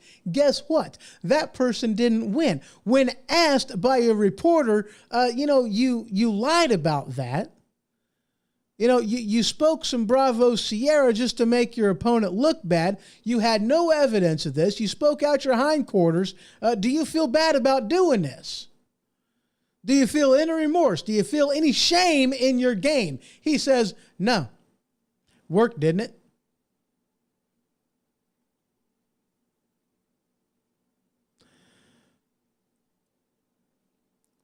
Their stance on anything they do to Trump is orange man bad. The ends justify the means. That's their thought process on this whole thing. Brian said that was Harry Reid. Thank you, sir. I appreciate that. Again, I forgot the particulars. I didn't remember the who, the what, the when, the where. All I remembered was this is what he said.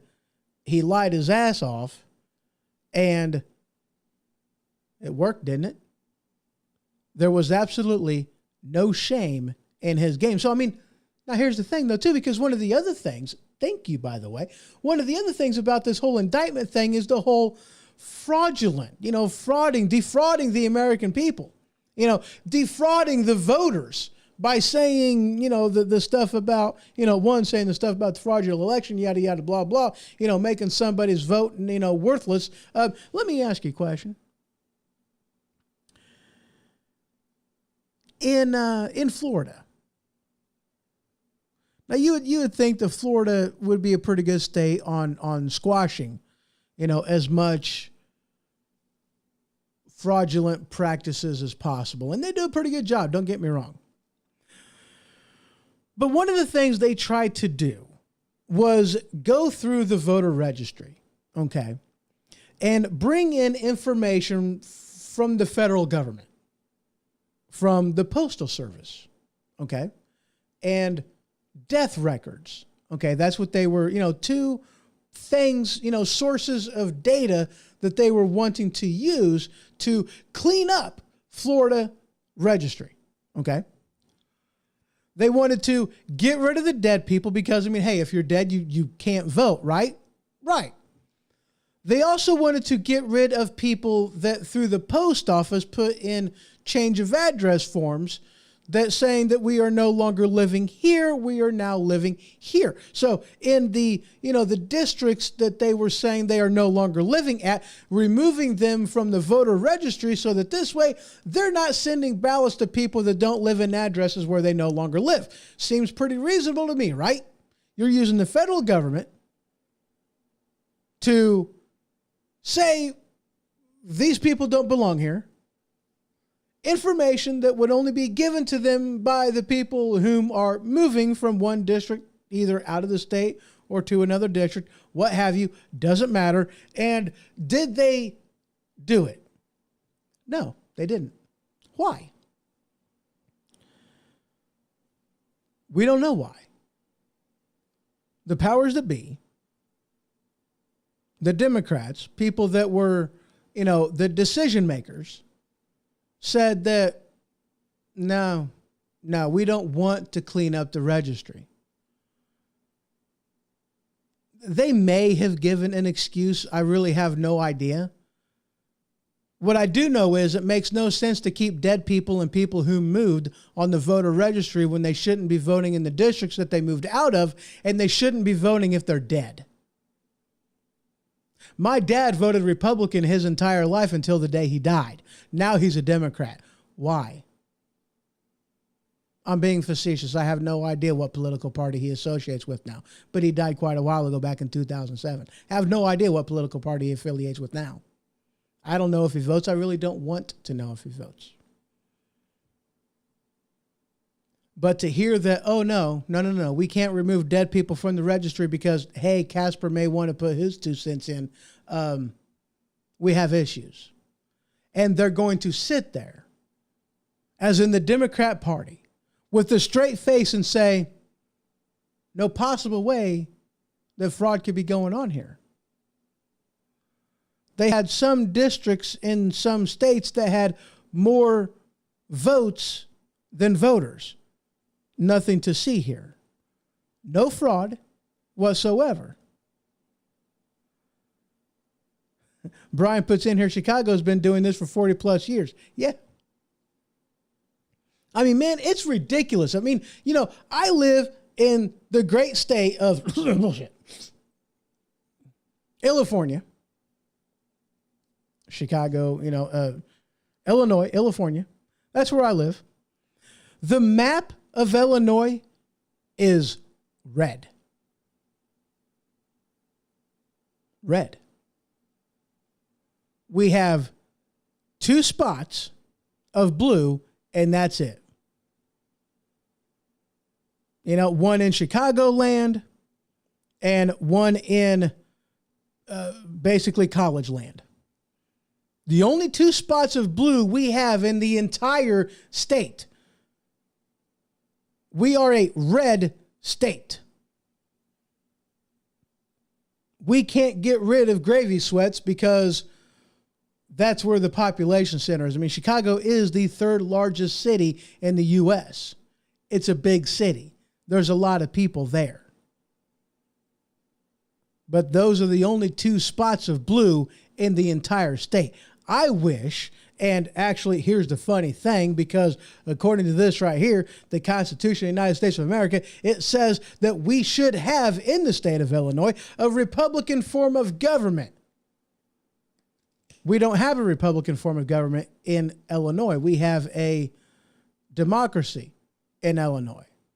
I really wish we had a Republican form of government in Illinois. In other words, I wish we had an electoral college. Dave over there in Spreaker Land, how you doing? He says the races are over. Sorry I'm late, but I am listening on my way home. Awesome, sir. Glad to have you over there. Really am. That's awesome.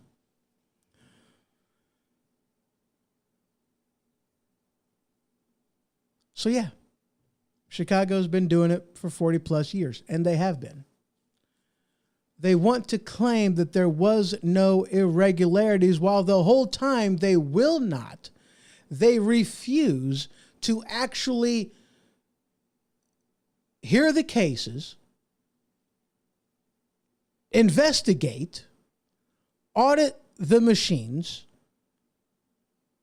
weigh this against the law, because they have things like, chain of custody forms that are supposed to be associated with these things. And most, like a butt ton of them were missing. That makes them invalid votes, and all these invalid votes, that means they're illegal votes. They're not valid. They're not supposed to be counted. Well, those votes that are illegal are outweighing votes that were legally submitted. So which political party was associated with illegitimizing legitimate voters? Well, it wasn't the Republicans doing it to the Democrats. It was the Democrats doing it to the Republicans. This is confirmed stuff. This has been worked out and has been investigated by people that have way more time on their hands than what I do. I've just done some research to figure out what's going on, and I found out some terrible, amazing things. But the sad thing is that the people who actually have the power to make some decisions, make some stuff happen, they don't want to hear it. Like I said, the Supreme Court refused to pick up the case. They said, we're not touching it. When people did touch it, they said, we are refusing to look at the evidence. They didn't outright investigate it. They didn't audit it. They refused to look at it. And they said, nothing to see here. And that's all there is to it. And yet they're going to claim that President Trump defrauded the nation and they're indicting him for it. But it gets worse. Defrauding the American people. Let's go back to 2015, 2014. When was it that President Trump came down the escalator? Do you remember? I don't remember. It was a while back ago. I mean, he was elected president in 2016, and since before day one, they've been talking about impeaching the president. They've been talking about removing him from office. Is this defrauding the American people? Is this, something that they should, impeach and imprison these people for? They talk about, lying to the American people, defrauding the American people, and, the whole conspiracy to commit all these crimes and whatnot. Dave says, about 2015 and to 2016. Yeah, thank you. So that's when he came down the escalator. And you had, the very first thing that they decided to impeach Trump over was the Russia collusion. Probably a year before his victory is what Dave says over there in Spreakerland. I think you're right. About a year before his victory. So sometime in late 2015 would be my assumption. But they've been working on that whole impeachment, and the first thing that they went to impeach him over was Burisma. Now, guys, look, we have the receipts on all this, okay? We followed the money, and the money took us somewhere. And where it took us was pretty clear, okay?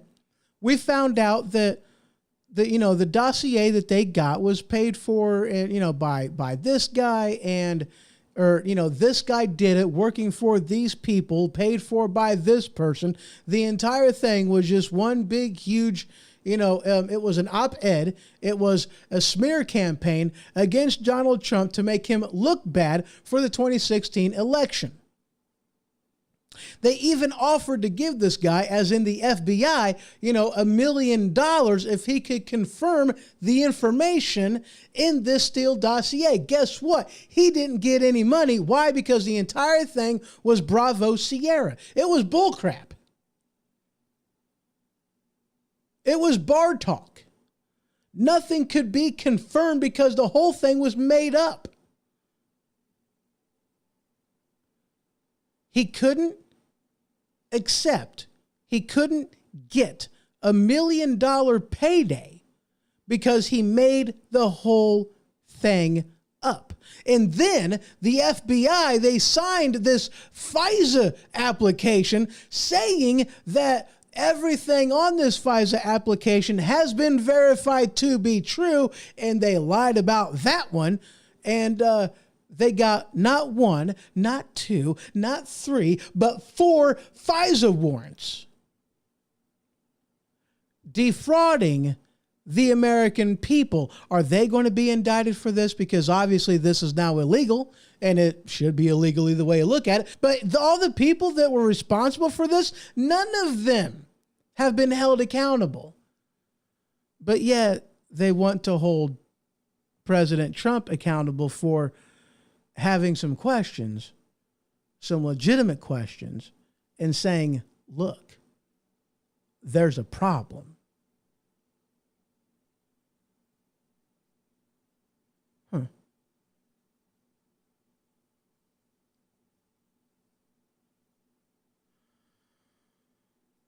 You have, what was it, Michigan, or was it Wisconsin? I don't remember which one it was, but one of them states.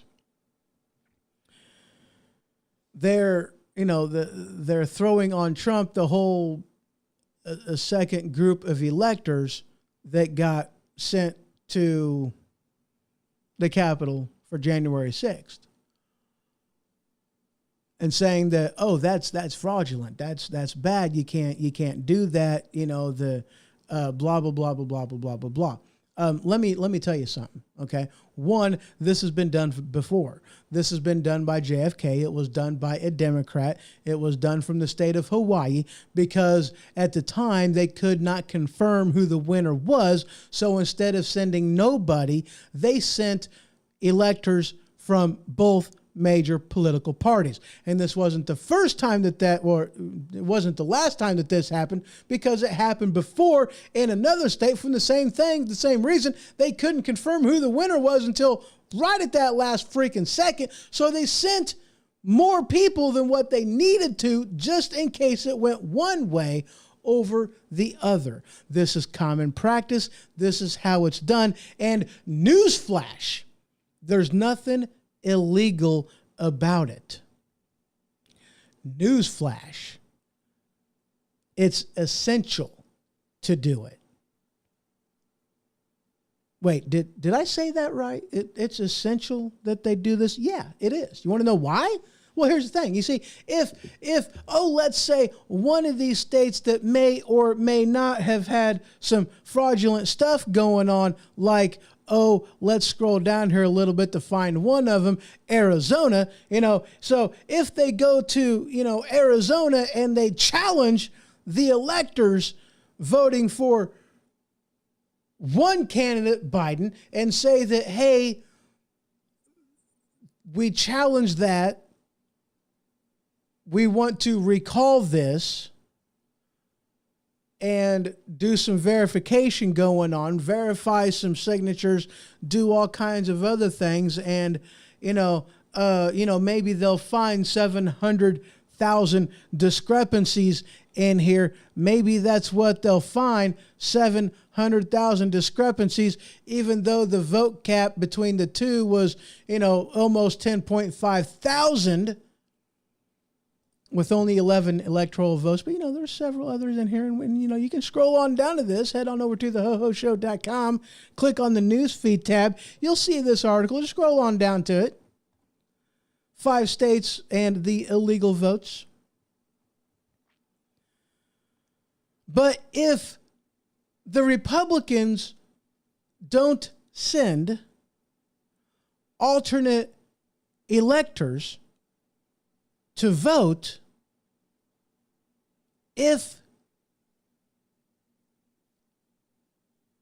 their challenge is accepted and if it goes the other direction, like, what it should whenever the Constitution isn't being followed and laws are not being followed, if fraud is detected and, the ballots that were fraudulent are removed and no longer counted. If these things actually happen in the way that it's supposed to, if you don't have somebody else to vote, then you're just going to get the same vote in the Electoral College, and you just wasted everybody's time.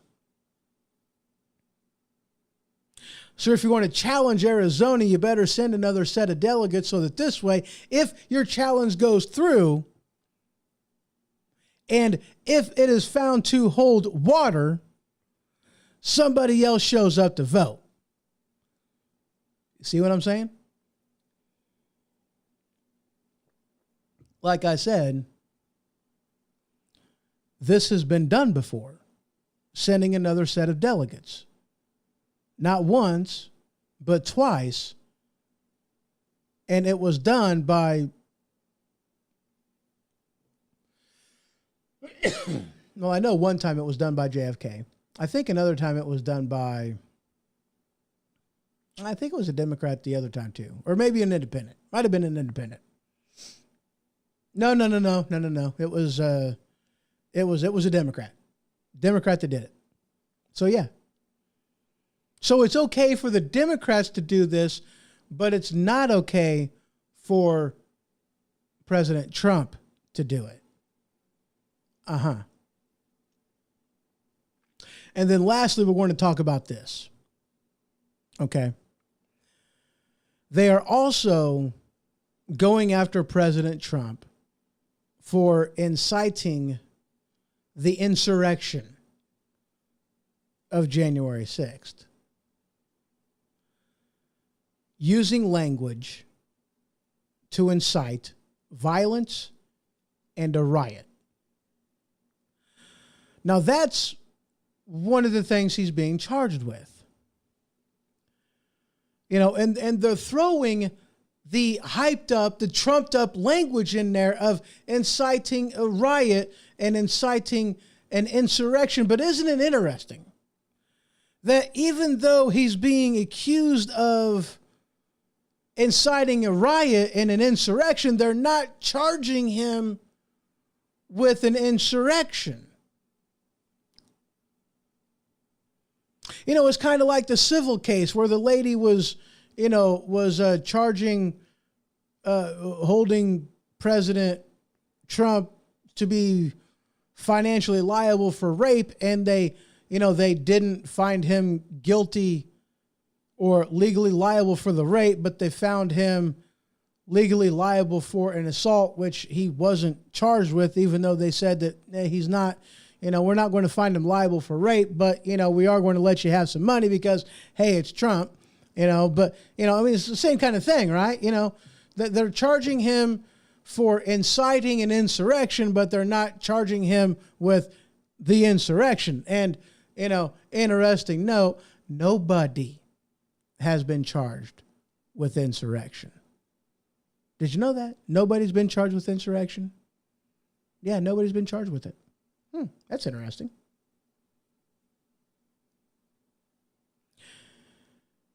And one of the things that they are talking about is Donald Trump's Twitter. And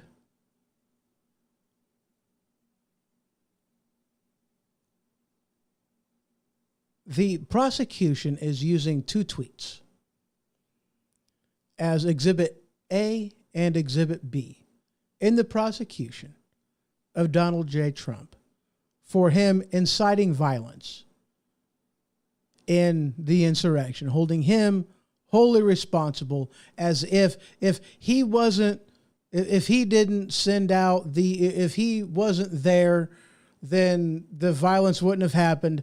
And if he would have done a better job on these tweets, then everybody would have ceased and desisted and it never would have happened. But both of these tweets say, and I'm paraphrasing here because I don't remember them exactly, it doesn't really matter, but it was respect the men and women in blue.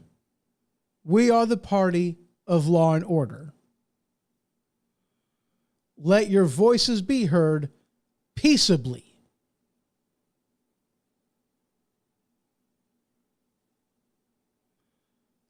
Both of these tweets said that. Peaceably assemble, respect the laws, respect the men and women in blue. We are the party of law and order. That is what these two tweets said. Now let me ask you a question. How is that inciting violence and inciting an insurrection? How is that even, now this is even if you pretend to bow down to the accusation that words are equivalent to violence, how in the hell is that violent? Is that violent speech? Is that inciting anything? How? It isn't. But that's what the prosecution says. They're saying that what he said wasn't stern enough. He didn't use Big Papa voice. He used it friend Trump voice. And they're holding him accountable because he wasn't stern enough. What in the hell are you talking about? None of this makes sense. You want to hear one better? What were they talking about? What was Chucky Schumer talking about on the stairs to the building that the Supreme Court is in? What was he talking about whenever the possible decision was leaked about the Dobbs decision? You will reap the whirlwind, Kavanaugh. You're not going to know what hit you. Inciting violence to the point that a guy with a gun showed up at Brett Kavanaugh's house to kill him. Is he being prosecuted for his rhetoric? How about all the people that have said things like, don't let them eat a meal in peace. If you see them in a restaurant, if you see them on a plane, get in their face, disturb them, and do whatever you feel you have to do. That's what representatives and senators were talking about in relation to, with Ron DeSantis, with Senator Ted Cruz was treated like this. These were the things that were going on. These are the things that the Democrats said. Now, you have, let me paint the picture for you a little bit clearer here. You have President Trump that says, peaceably assemble. And you have the Democrats that says, let's start a riot.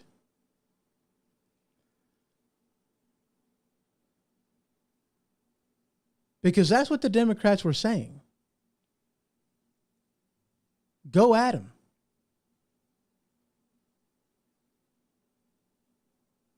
Nobody's safe. go at him. Kavanaugh's address was leaked to people. And that's okay. When Trump spoke of peace, they referred to it as violence, inciting violence, inciting a riot. But when the Democrats do it, it's praised. The actions of the masses is justified. Oh, they're just exercising the only voice they can. The only means to be heard is to burn down the city. That's the only way they can talk so anybody would listen. You must hear them. That's a riot. No, there's nothing to see here. This is a mostly peaceful protest while they're standing in front of a building that is literally burning. Dave put in here, he goes, it's all backwards. It's all backwoods town. It's so frustrating, and you're right, it is. Now back to this thing where I was talking about, where the headline is, don't you dare stop talking. Okay. But this headline, ABC News calls for Trump's election interference trial to be televised, part of a long debate. And NPR even asking the question as well, should Trump's trial be televised? I say again, it absolutely should be. I'll take it one step further. It better be. Oh, it better be televised. Because the American people has a right to know. Republican, Independent, and Democrat alike. They need to know. This is what they will do. I mean, it's sad when you have so many people turning their backs on the Democrat Party and Joe Biden because they're hearing the rhetoric of Bidenomics is working. Inflation is going down. We're not in that bad a shape. We're recovering. Everything is great. Just listen to us. And then we go to the store and eggs are expensive. We can't afford to have a steak. We're lucky to have the cheap ground beef. Not that there's anything against it. I eat the cheap stuff. I like the cheap stuff. But every once in a while, you just want to have a filet mignon. Because bacon makes everything taste better. You can't afford it anymore. You're doing good to be able to put enough gas in your car to make it back and forth to work.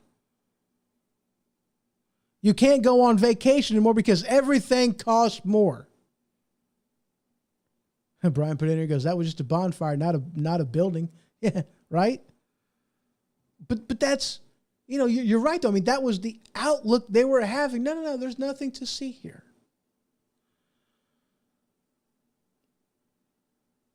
We've reached a point in this whole thing that you can't run away from what is going on. Every time you turn around, you have somebody lying to you.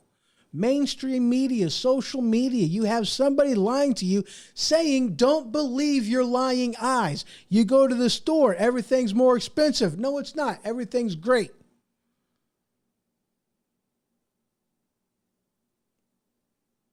People are starting to wake up to the fact that, wow, underneath President Trump, even though I lived in a state that was run top to bottom by Democrats, the things that was going on, Donald Trump may have had some tweets that made him sound half, maybe that was going on, but the things that he did as president that actually affected me, his policies were good.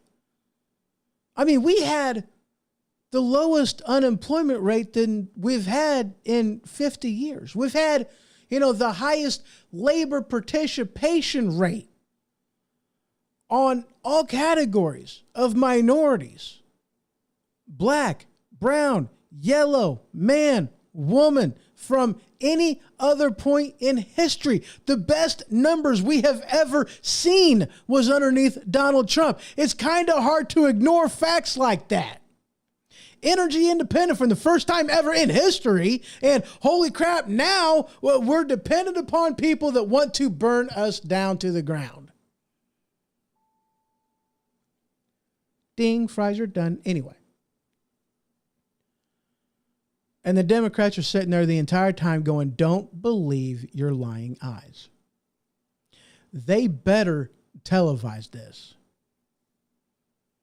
Because the only way we can even remotely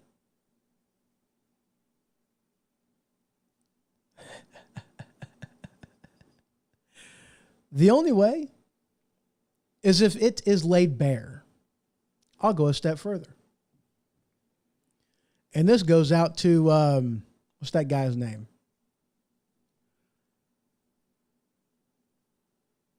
Dave said, honestly, he made it look too easy.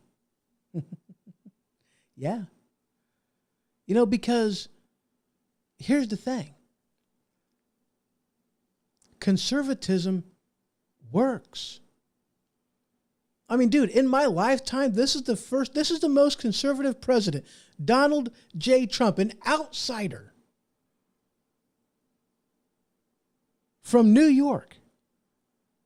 The first time I in my life has ever seen a conservative president, the best one we have ever had in history, in modern history, even better than Ronald Reagan, the quintessential, the gold standard of conservative presidents. Donald Trump was more conservative than him. He got more accomplished. Our economy was better. He accomplished more, even though from front to back, from top to bottom, from day one and before, Donald Trump was fighting a losing battle.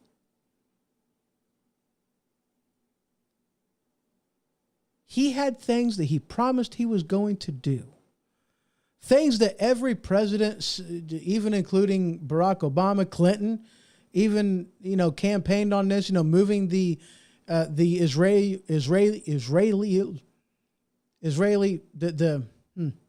from Tel Aviv to Jerusalem.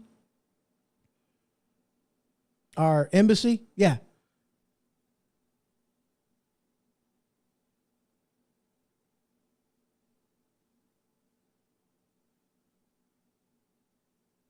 Dave put in here, he goes, I think Donald Trump is more of a pragmatic than a conservative, not that much more, but I think his ideas are based on pragmatism. And you know what? Honestly, you're probably right on that. That's a very excellent point. You are probably right on that. I'm sure he is, because that's the thing with Donald Trump. He sees a problem, fix it. And that's pragmatism right there at its core. There's a problem, let's fix it. He's a businessman. He's about making money. He's a problem solver. That's what he does. He may not be the smartest man in the world, but guess what? He knows how to find them, and he puts those people in places of authority. He puts them people as advisors to him, and he listens to them. That was his downfall when it came to this whole COVID thing. Why? Because you had Dr. Anthony Fauci that he was listening to as an advisor that was giving him really bad information, really bad advice. But he was the expert, right? Donald Trump didn't know. He made the best decision he could with the information that he was given. And unfortunately, a little turd in there of whose whole mission was to sabotage the entire thing, by the way, might I add, he was getting information from Dr. Anthony Fauci.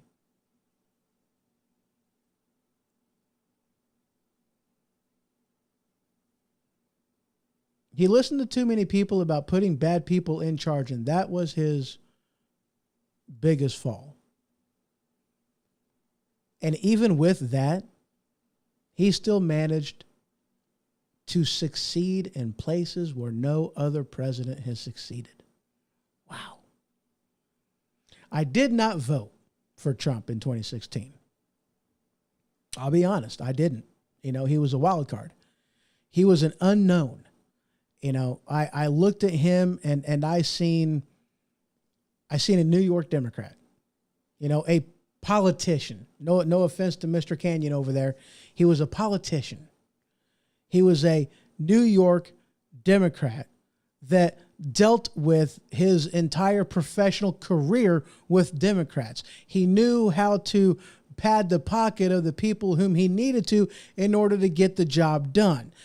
I didn't see as though there would be a difference. I didn't feel as though there would be a difference between him and Hillary Clinton. But boy, was I wrong. You know, I mean, I voted in the primary for the first time ever. I never voted in the primary before. Dave says, no offense taken. I'm glad.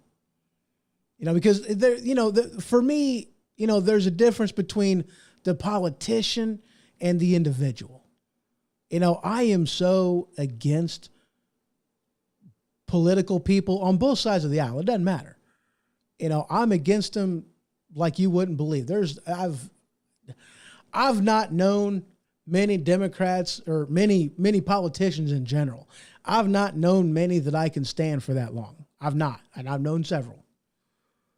I hate politics. I despise politics. That's not to say I despise people. I don't. You know, I can have a conversation with somebody who is a liberal, somebody whom is a Democrat, an individual whom is that. You want to know why? Because I know that in the end, we want the same thing. We want our children to be safe in their schools, to be safe outside of our homes, not to have to worry about crime infestation, not have to worry about drugs, not have to worry about any of that crap. We all want the same thing. We may vary slightly on how to get there, but the bottom line is we want the same thing.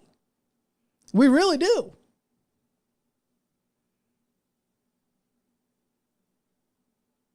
Dave put in there, he goes, at first, I didn't know either. I don't think anybody did, but as time went on, he proved it to me. And he did to me too. That's why I voted for him. And also, there was no way at all I was voting for Hillary. Yeah, I didn't, you know, I didn't put a vote in, you know, for presidential on 2016. I really didn't, you know. Now here's the thing. I'm one of them Republicans that, you know, I vote for the person, not the party. If you want my vote, then you better prove it to me. You know, now granted, he said all the right things. You know, President Trump campaigning, he said all the right things. He was a fighter. I like that. But the thing is, you know, we've seen as Republicans fighters before. You know, Mitch McConnell speaks a hell of a game, but whenever push comes to shove, he doesn't do jack diddly squat to advance the conservative agenda, the Republican agenda. He does more to advance the Democrat and liberal agenda than he ever has the Republican agenda. And people wonder why I have a problem with establishment Republicans. You got to prove something to me before I put my mark by your name. I don't vote for party. I don't care. I would much rather not vote than vote for the lesser of two evils. Mitt Romney would have been the lesser of two evils. No, I did not vote for Mitt Romney. I wasn't going to vote for Mitt Romney. He was a lesser of two evils. Newsflash, when you vote for the lesser of two evils, you're still voting evil.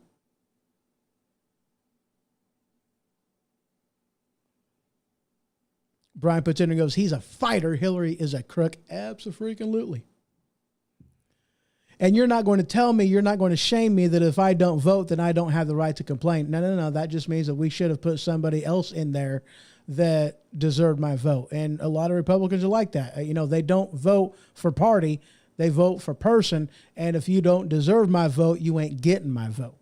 Now, I am very pleased to say, very proud to say, very happy to say, like, gives me all kinds of just amazing ooey gooiness that I voted for Trump in 2020. I knew what I was getting, and I was proud to put my mark at his name.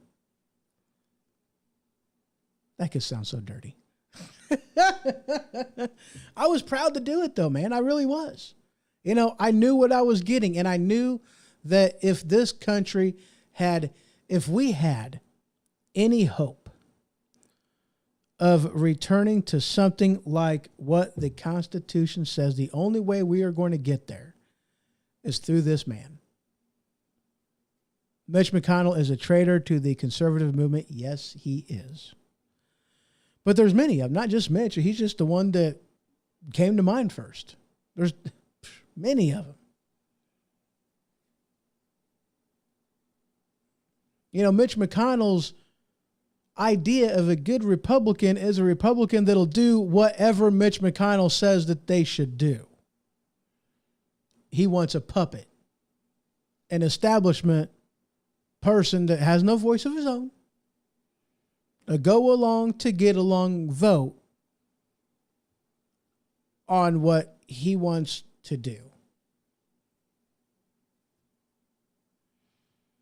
You know, that's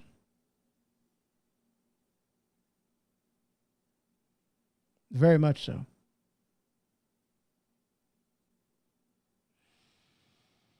So yeah, I want this whole thing to be televised. I really do. Because people are waking up to the fact that something is wrong. We're not getting the full story. Things aren't as good as what they're trying to tell us that they are.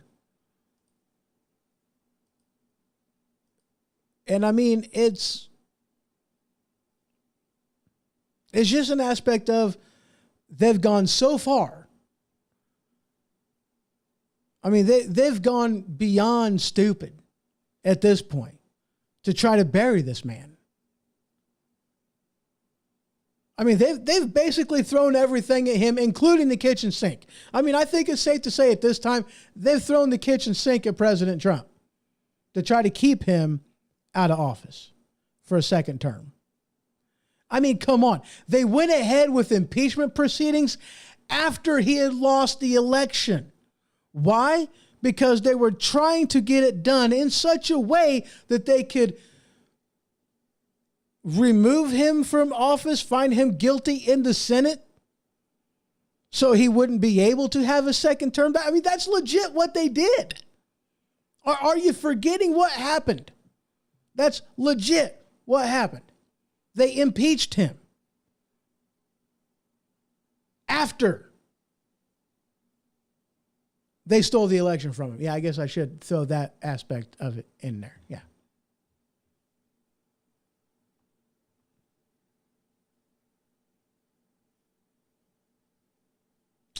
Dave asks, he goes, by the way, what is Mitch McConnell's health status? I haven't heard a thing. You know, I haven't heard anything on that either. You know, he, I mean, it's not even been confirmed as far as what happened. But for those of you who don't know, Mitch McConnell, what was the date on this? It was this like Wednesday or Thursday, maybe? It might have been sometime in the middle of last week. You know, Wednesday, Tuesday, Thursday, don't exactly know. It was one of them days. I want to say it was Thursday. No, it could have been Thursday. Might have been Thursday. Anyway, it doesn't matter. One of those days he was giving a speech. And basically in the middle of this speech, he kind of went like, he just like spaced out, zoned out. You know, I think his eyes even rolled back in his head a little bit. You know, he, you know, kind of stutter speeched and then quiet, mouth kind of draping open. It definitely looked like, you know, and people have said that he may have had a stroke standing right there on stage. That's what they're kind of, you know, suspecting. I haven't heard anything. I haven't heard any confirmation whatsoever. I assume at this point he hasn't passed away. I would think that I would have heard that by now, but as of this moment, I don't know. I've not even had it confirmed what happened, that he had any health issues, but it really looked like he possibly stroked out right there on stage. That's what it looks like. I don't know. I wish I did. I don't. Good question. Good question. So guys, that is really all I got for you today. That is it. Again, y'all can head on over to thehohoshow.com to check out my newsfeed tab. Check out the magazine over there on Flipboard, and you can read all of the articles that I have used in the show, including that article right here of the 5 states and the illegal votes. Again, this is not my work, but Jason Miller, his contact information is right there as per the PDF that I had. Definitely check that out. Before you go and claim that everything was kosher, fine, and dandy, read your Constitution, read the state Constitution, and then read what these states did and decide for yourself. Constitution is pretty clear. This is how it's supposed to be done. This is how it was done. The two don't jive up, just saying. Throwing that one out there. Let me double check. Man, that thing keeps... All right, he needs to... That's hilarious. Dave put in here, he goes, he needs to retire along with Dianne Feinstein. Yes, is that interesting and nobody's reporting on his health status? You're right. Nobody's reporting on it. I haven't heard anything. That's why I'm saying. I mean, that makes me really wonder what the heck's kind of going on. I don't know. Brian says, later, bro. I appreciate it. So yes, that is all we got for today. That is it. I don't know why, but it stopped scrolling over there on Spreaker. That's weird. Sometimes it does that to me. Anyway, that's all we got for today, guys. I do greatly appreciate y'all's coming out and participating. Thank you very much. And to those in later listening to this land, y'all are awesome too. I appreciate you. That's all I got for today. Y'all have yourself a great one. See you next time. This has been The Ho-Ho Show. For more information, you can head to thehohoshow.com. And for the merchandise store, you can head on over to stinkpickle.com. That is stinkpickle.com. Until next time.